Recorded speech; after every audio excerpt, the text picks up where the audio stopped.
Welcome to Colonie TV, the governmental educational channel for the town of Colonie.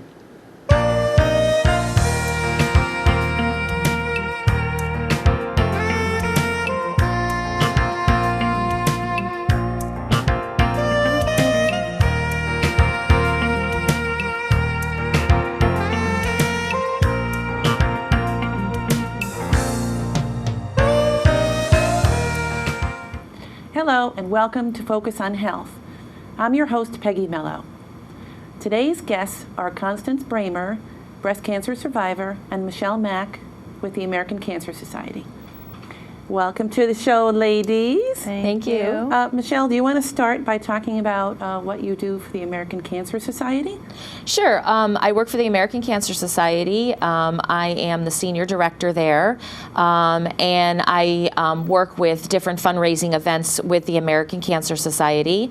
I'm also a breast cancer survivor of 13 years, so that's sort of how I got involved with the American Cancer Society.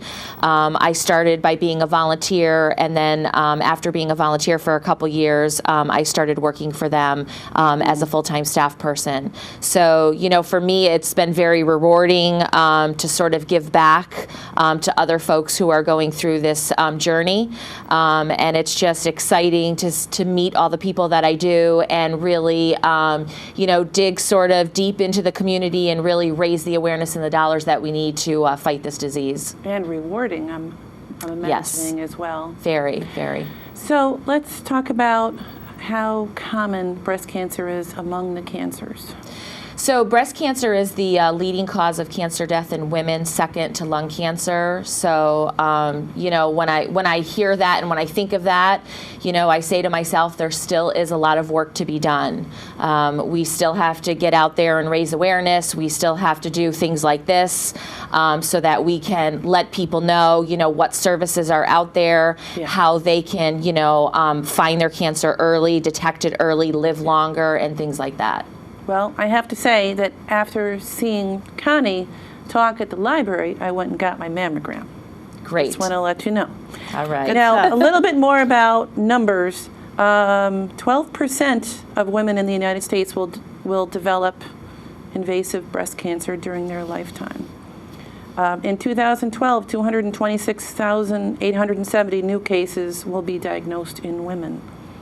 I mean, that's pretty scary. Mm-hmm. And I know I have two in the room, but there's 2.9 million breast cancer survivors in the United States. That's a lot of women. So that's why when I walked the Making Strides walk, I was glad there weren't 2.9 million. It felt like there were 2.9 million women there. But it was really an uplifting, really wonderful experience. So, Connie, let's start with you. You had a relatively normal life up until the age of 38. 38, and then what happened? I felt something in my chest, and I'm actually the fourth generation in my family to have breast cancer. So I turned 39, and I went to the doctor. And it just so happened that the week that happened, I had an OB/GYN appointment, and I went and I had a pain in my chest, and she decided to do a mammogram, and through a mammogram and ultrasound, they diagnosed me with breast cancer. So I had bilateral mastectomies, 4 months of chemotherapy, and I've had about 12 surgeries for reconstruction and other things I've had going on with my cancer, and I'm doing very well. Oh my goodness. Well, that was a very long road that you went down. And initially you thought that you would get the double mastectomy. And by the way, here you were, single mom with 2 young children. Yeah. How old were the kids? My daughter was 8, my son was 7. Okay, so somehow you're trying to run a household, take care of the kids, and take care of yourself at the same time. You started out with that diagnosis, and they did the Mastectomies. double mastectomy, and you thought you were done, right? I was hoping I was done. But then I had a positive lymph node. So with the positive lymph node, they asked that you have chemotherapy. Okay, and how long did the chemo last, and what was that experience like? That was a really tough experience, and I tell some of my friends that if I had to have chemo again or have, a kidney removed, I probably would remove the kidney. But you know what? If I had to do it again, I would do it again, to be here. But it was 4 months of 8 treatments, and the first 4 treatments were adriamycin, Cytoxin, and that was very difficult with nausea and not feeling well. But I made it through that.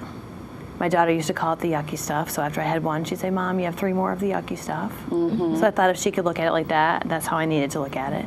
And then the second 4 were of Taxol, and I had an issue with neuropathy in my legs, so they stopped my treatment. So I didn't receive the last 2 treatments. Huh. And somehow during all that time, you had the support of family And friends. And what I decided to do, and I know what Hope Club does, provides a lot of services to cancer patients and their families. For me at the time, I didn't, look at that, and I should have. I really encourage women anyone who's facing a cancer diagnosis to look at Hope Club to help them with services from Bon Appetit to adolescent services for kids, to sit and talk about their parents' cancer. I didn't do that, so what I decided to do is chronicle my journey on a Caringbridge website. Okay. And Caringbridge is pretty amazing. It is pretty amazing. Anybody that has any type of illness, or death in the family, anything that you're going through, you can chronicle your journey on Caringbridge, and then people can write back to you on there. So instead of receiving a ton of emails or phone calls, you can just write on the website, and then people will write back to you. So it's my way of keeping in touch with my family and friends. Well, I seem to remember one friend of mine who was initially diagnosed with breast cancer. And to be honest, I didn't know what to do. And I didn't know when to call or what was the right time. What if she's resting? What if she's sleeping? What if she's not in the mood to talk? I didn't know what to do. And I'm sorry to say it almost resulted in me almost not talking to her. But it was all like the fear. You don't know how to talk to somebody. Yeah. And in the back of your mind, that big C is like, oh my God, she's going to die. But that's not really the case, is it? No, and I think that is a fear a lot of people have. They don't know what to say to a family member or friend, right? I agree. A lot of my friends said, I just didn't know how to approach you. I didn't know what to say. And like you said, I didn't know if it was a bad time to call you, if you were tired, if you were resting. From my perspective in going through cancer, I think the one thing I can say is it's never a bad time for people to call you. And if it is, we will tell you. We will just say it's not a good time. Can I call you back or can you call me back? But it's always nice to know that people care and that they're out there. So. Well, and then the other thing in my mind was, what if I call and leave a message and then they're going to be all stressed out that they have to call me back, but they don't really have to call me back? Is that silly or what? I think probably everybody goes through that. Yeah, it's not silly at all. My friends and family were the same way. They just were very, it was kind of funny because, I thought, when I heard that I had cancer, I was like, first thing, oh my God, I'm going to die, because I knew nothing about it. I was 31 years old. 31. And I was like, oh my gosh. And my family they were in shock as well and acting weird, of course. And I'm thinking, oh my God, I really am going to die. These people are acting weird. Everybody's coming over to my house, to my bedside. And I'm like, oh my gosh, this is kind of crazy a little bit. But it was just them showing that they care and they want to help. But in your opinions, what do you think are the best things that people can do? Aren't too intrusive. You know what I loved is I loved getting cards. Me too. People sent me cards all the time, and that was just so awesome to just know that you're being your mailbox. Yeah. And you loved Pizza Hut. I did. Now, one of my friends, and I didn't know who it was. He let it go a while. Every Tuesday night he had Pizza Hut delivered to my house, and I wouldn't know who it was. And the kids would be like, Mom, the Pizza Hut's here. And it would be, the pasta meal, because it was on Tuesday nights. So they would deliver a pasta and then those little the Breadsticks breadsticks or- with the drizzle on them, the dessert ones. And my kids loved that, and I appreciated that so much because the last thing I felt like doing after having chemo was cooking. Yeah. So that was really great, and it turned out to be one of my friends from high school who I love dearly, and he did that for me. Like every Tuesday night, he had it delivered. That's a really nice And idea. that was great. really helpful. But a lot of people want to bring you food, and then they don't know you're going to have a freezer full of food. So for me, like writing on Caringbridge, and I really think that is a wonderful site for people. I can't say enough good things about it. Can you just explain exactly how it works and what do people see? Do people sign up for it? Well, what happens is you start. Did you have a Caringbridge site? I did not know. Well, one of my friends suggested it to me because I thought, you know what, instead of getting a whole bunch of emails and calls, just do this site. And I'd never, ever heard of it. So you go on, you kind of write your backstory, like what happened, how you were diagnosed, and a little bit about yourself. And then you give your friends a login and a password to go on and write you notes and see what you've written. So you have to kind of sign up, and you had to have a password so that just not everyone can see your information. You have your friends Makes would have it, sense. Okay. So it's like a little privatized. So I had it where my friends had a password to look at my site, and then they could see my journal entries every day or every couple of days when I felt like writing, and then they would write me back a message. And that really kept my spirits up so much to have people talking to me without me having to talk to them and be up. Because I'm usually an up person, but when you're going through chemo and you have a bunch of surgeries, you don't feel like being like a Pollyanna all the time. You know what I mean? So it was a way for me to kind of be a Pollyanna on paper, and then they could write me back, and it was just great. It really fueled me. So somehow during this whole journey for you, you've sort of kept humor throughout all of it. Can you talk about what you wrote on your stomach before your surgery?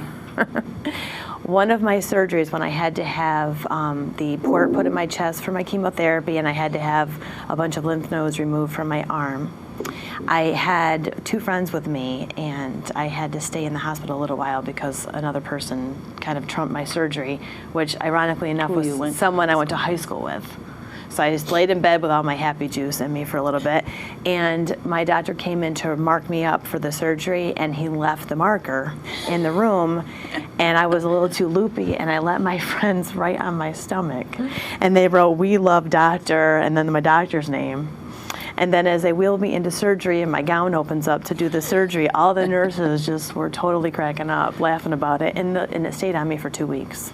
Yeah. So while I thought it might have been a funny, comical thing for the minute, 2 weeks later. it was 2 weeks later. It was still on my stomach. And then you show up to the doctor's office and the nurse says, "Here comes trouble." Yeah, here comes trouble. My friends say, "You have no idea." I mean, to me, being a person that hasn't gone through any of breast cancer in my life, I'm just wondering, I mean, what happens with the mastectomy, and what do they put in after the breasts are gone? And then how do you get skin again? How do you get nipples? I know it's a difficult question, but. She's asking all the tough questions. For the mastectomy, you have your breast tissue removed, and you have the option to have reconstructive surgery at the time of your mastectomy. And to me, initially, I thought that meant implants, and I was out the door with a couple new girls. You know what I mean? And it turned out that they put an expander in your chest, which, if you think about it, what an implant looks like, collapse it and make it very thick plastic around the edges, so it's like puckered around the edges, and as it's expanded, that puckering unfolds to make a breast, to expand your chest. So you had the expanders put in your chest, and then every week you go to your plastic surgeon and you have saline inserted into the expander. And somehow they have to know the right amount of saline so Right. that it's not uncomfortable for you. Well, they do it until you're uncomfortable, because really it's the regeneration of skin, because you're expanding the skin over again. Okay. So it's not, when you have your mastectomies, it's not that they leave you with sagging skin. It's they leave you flat, and then the expanders come in, and then they reform your breast by expanding your tissue. You're expanding your skin. So after a time when I would go in and I'd say, okay, that's enough, because you'd feel like your chest was going to explode a little bit. But then that would go away, that feeling. Your eyeballs just popped out. It wasn't that bad. And then every week I would go have it filled until I felt I was at a point where I wanted to be. And then once I hit that point, then it was that was the size I would go for my implants. And you had drains sticking out. And I had drains for a while. Somehow you had to know what to do with them. You have drains for a little while. After you have a mastectomy, you have drains. And my kids and I, we talked about it. It was like a grenade attached to a tube in your chest. And it would fill with fluid from the pocket that they created in your chest for the implant. Because as they put the expander in there, it can move around if there's fluid in there, and they want to drain that fluid out because that can be kind of painful if that expander's moving in the pocket that they create in your chest. So they drain the fluid out, and they keep those drains in for a little bit, and you have to kind of monitor the volume of the fluid in the drain. I don't know, did you have drains? I did not. No. Okay. Well, that's what they do, and then they come out after a couple weeks. That's not bad. But it's important that you follow those directions because I am not the best patient. And I had one I just took out myself. So I highly... You were your own doctor? I was my own doctor, Dr. Marcus Welby. I do not recommend that to anyone. I would say that you really should keep them in. Uh-huh. Well, I'm only up to page 83 in your lovely breast cancer memoir, How Connie Got Her Rack Back. But I'm right at the point where the drain tube came out in the fell shower. out. Yeah. Yeah. But I don't know what happened after that. Oh, man. Okay, so how about talking about a patient navigator, and what exactly is it, and how does it help a cancer patient through their journey? Well, I know that Michele can talk more about a patient navigator. I had a nurse navigator. Okay. Her name, I hope she doesn't mind me telling it, is Diane Young, and she's at Wilton Medical Arts Center. And she told me everything that I was about to expect at every turn. And when you're, and Michele can attest to this, when you're a breast cancer patient, like, you're so afraid. Mm-hmm. You don't know what's coming next. And for someone to sit down with you and say, okay, they're going to do an MRI to see if your cancer spread. You're going to have that done. And then you're going to have a CAT scan and a MUGA scan before you have your chemotherapy. And I'm going to fix you up with an oncologist and a plastic surgeon, because when I went, she said, okay, well, my oncology office said, you need to call and get an oncologist and a surgeon. Actually, not the oncologist, but the breast center said that. And I thought, who do I know as an oncologist, or who do I know as a plastic surgeon? I don't know any of these people. So Diane, the nurse navigator, really helped me to figure out who to go to, and she actually set up my appointments for me. And somehow you ended up with young, attractive, charming doctors, didn't you? I did. She did a good pick for me. She's got good taste. She's got great taste.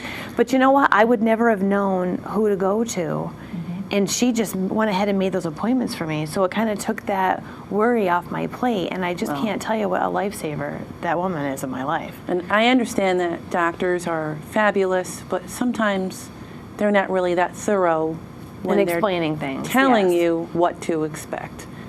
Somehow the nurses seem to do a little bit of a better job. They do an amazing job. But you're also coordinating with multiple offices and radiology places. I mean, they also help with that? Yes, I didn't have radiation. Did you have radiation? Yes. Okay. Mm-hmm. So I didn't have radiation, so I'm sure that she can talk more about that.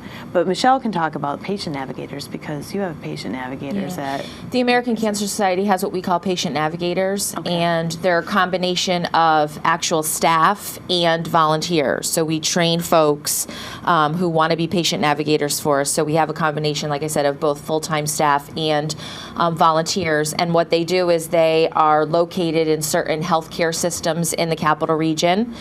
So we have them at NYOH, so New York Oncology Hematology. We have them, at Ellis Hospital. We have them at St. Pete's. We have them, at various different healthcare systems, around the capital region. And what these folks do is they sort of help newly diagnosed cancer patients sort of, through their journey. So through the different steps, like if someone says, comes to them and says, I need a wig. Okay, great. The American Cancer Society can help you with that. Let me call someone there and set up an appointment for you. Mm-hmm. I need, a ride to treatment. Okay, we can help you with that. So we kind of direct them and kind of steer them through the journey as to where, they need to go for certain services or certain help. And certainly if the American Cancer Society can't provide that help, we partner with many other organizations, so we will find someone that can help them. We won't try to create the wheel, recreate the wheel. We will say, okay, Right. let's call, this organization and they can help you with this. Let's call this person, and that's how we help them. Because it is very, as Connie said, when you're diagnosed with cancer, it's sort of like, okay, I checked out, can't hear anything else you're saying. Everybody's talking to you and you can see their lips moving, but you can't hear anything and you're not processing. And it seems like things are just happening very rapidly. Like, you got to go to this doctor, you got to go here, you got to go here, you got to do that. And it's like, I got to catch up, so. One of the things that I get a lot at the library, since I'm the consumer health librarian, is people coming in and saying, well, I need to research this procedure and I want to know what's going to happen. And I help them do it, but I also say, if there is anything that you need to know, follow up with your doctor's office. And it's their job to educate you about this. There was actually one person a few years ago that asked about brain surgery. She was going to have brain surgery and she didn't know anything about the procedure and what this doctor was going to do. That's a little scary. So that's one of the things that I generally tell people in the library is, well, if you have questions, you have got to go back to your doctor and ask whatever it is. And of course, ACS also has resources as well. Absolutely. Yeah. One thing I would say, from a patient standpoint is, you have to be your own advocate, and I'm sure Connie will say that. That's true. Over and over again. Just like you said, you have to ask the doctors, they're the experts, and you have to ask them questions. And I would say keep asking questions until you are comfortable with the answer they're giving you. If you ask a question and you don't understand or you're still not feeling comfortable, ask the question again. Keep asking until you feel comfortable. And if you have to write it down or record it, Absolutely. anybody's do that. cell phones And I nowadays, recommend they that have you the do voice that. recorder thing. Absolutely. You just I turn also it on. recommend, bring somebody with you. Right. Because sometimes, again, like I said, you're not processing what they're saying, and it's nice to have someone else there so that when you leave the office, you say, oh, I don't remember what he said about this. Someone else, oh, well, this is what, you know what I mean? So But it I always used to seems have like, people. is it 2 hours later, a day later, when you finally come up with, oh man, why didn't I ask that question? Yeah, sometimes that happens. Then you try to call the doctor's office and you're on hold and you're tired and you're not feeling good and you're like, oh, maybe I'll just hang up. Well, that's why I say Michelle's right. You have to bring someone with you, and I did. And I said you have to take notes because I'm not even going to listen. Exactly. I have listened. Yeah. And I think the other thing you can do too is just what you said. You get home and then you're like, oh, I should have asked this, I should have done that. What I tried to do is in between my doctor's appointments, because you're going so regularly, Yeah. write down. Like if I thought of something, write it down so that when I went like the next week, I could say, okay, here's the list of my questions, and then ask the questions and check them off. But it's possible that if the nurse navigator or patient navigator is more accessible, Yes. that maybe you can direct that question to them. Absolutely. Okay. Connie, is there anything else you wanted to say about your journey? I haven't actually heard how you actually got breasts. Okay. Well, after my, well, it is how I got my rack back. How did you get your rack back? How did I get my rack back? I had the expanders put in, like I said, and they expanded them out. And then when I got to the point I was ready, I had implants put in. And I'm actually on my second set of implants because I decided to go bigger. But the difference is that they're not like normal implants, right? They're They're normal implants. Well, they put them between your chest wall cavity and your muscle. So it's below, like normally when you have breasts, it's not below your muscles, it's over top your muscles. So my breasts. Your breasts are strong then. My breasts Is that are what very you're saying? strong. They flex when I go to the gym. But yes, and actually, you know, one of the things I've talked to a lot of breast cancer patients about is when you do have the expanders filled to the capacity that you feel is what you want. Typically, when you put the implant in, it's smaller at the same CC level because they sit differently in you. So that's what I realized. I had the same thing, and I looked down, like, what happened here? Because they were bigger. But so that's why after a few months, and I decided to settle up and get a new ones. So, Well, is it generally a challenge to get them to look the same size, same height? I think it was for me because I had an infection that caused me to have my expander come out. I had a lot of, you know, out of the ordinary situations that happened with mine. But I'm very happy with my result, and it took a time to get there, but I'm very happy with my result. And how long has it been since your last surgery/treatment? It's been 3 years in May, this past May, since my last chemotherapy, and it's been 2 years since my last breast surgery. So every birthday, every holiday, you're Is a like big one. having a big party. Absolutely, absolutely. You know, it doesn't matter what your illness is. I think you learn a very valuable lesson that life is too short to sweat the small stuff, and all the things that I used to worry about kind of don't really matter anymore. Yep. So we talked about Caringbridge as one of the things that sort of helped you through all of it. You also wrote a book. I did. Can you talk about that? Well, when I was better, I stopped writing on Caringbridge, so I had my book here. And when I stopped writing on Caringbridge, my friend said to me, "Oh, we're so happy you're better, but we really miss you writing." Yeah. Because I always had little quippy things that I had to say every day, you know. So I decided to put it all into a book after two of my friends really pushed me to say, you know what, I think it would really help people Yep. to write it, and it would be good for me to write it, to kind of put it away, you know, because you have cancer and you're so in it, you know, Yep. and then you just want to be done with it and wrap it up in a box, bury it in the backyard, and be done with it. Closure. Yeah. So for me, writing it, I took my Caringbridge journal entries, and then I kind of wrote more behind the scenes of what was going on at the time, kind of the stuff that I didn't divulge to people. And they're you so know. funny, the stories. So I would tell all of that, and then at the end of the book, it was funny because I was writing my book at the pool over the summer a couple years ago, and I had my kids at the pool, and I just wrote this last thing that was the last statement in my book, and I thought, I'm done. You know, I was done. So I finished my book at the pool in Clifton Park, and ended it, and it was just a huge closure for me. But I think the greatest reward has been two things: partnering with the American Cancer Society and having my events and having some of the money from my book go towards Hope Club and research, but also hearing from people that say to me, you know, thank you for writing your book because it's really helped me to know what's coming. It helped me to know that I wasn't alone in my journey, Yeah.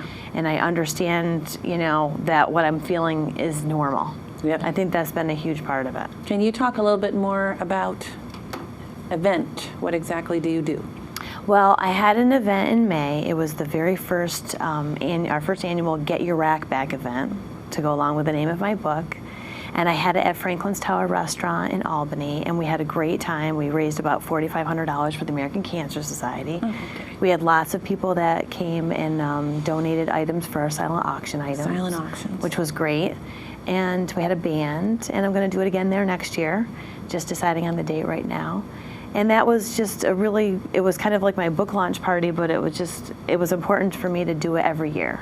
Yep. So next year I'd like to raise $10,000, and the year after, you know, raise even more. So it's important that we do these things and give back to our communities, and especially for cancer patients.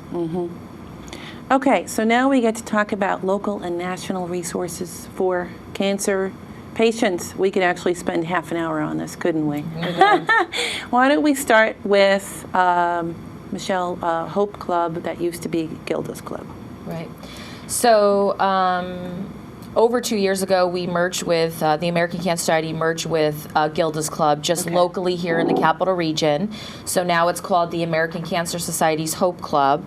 And through there, we have expanded the American Cancer Society's portfolio of programs and services that we offer to patients and their families. So we have things from, free wigs, rides to cancer treatments, support groups, yoga classes, cooking classes. Connie had mentioned a program that we have. It's every Thursday. It's called Bon Appetit, where volunteers can come in and cook lunch for the members. And really, when we say it's a clubhouse and members, and when we talk about members, basically there's no membership fee or anything like that. Basically, a member is anyone who has been affected by cancer, whether it's you personally or someone you know can walk through those doors and say, I need help.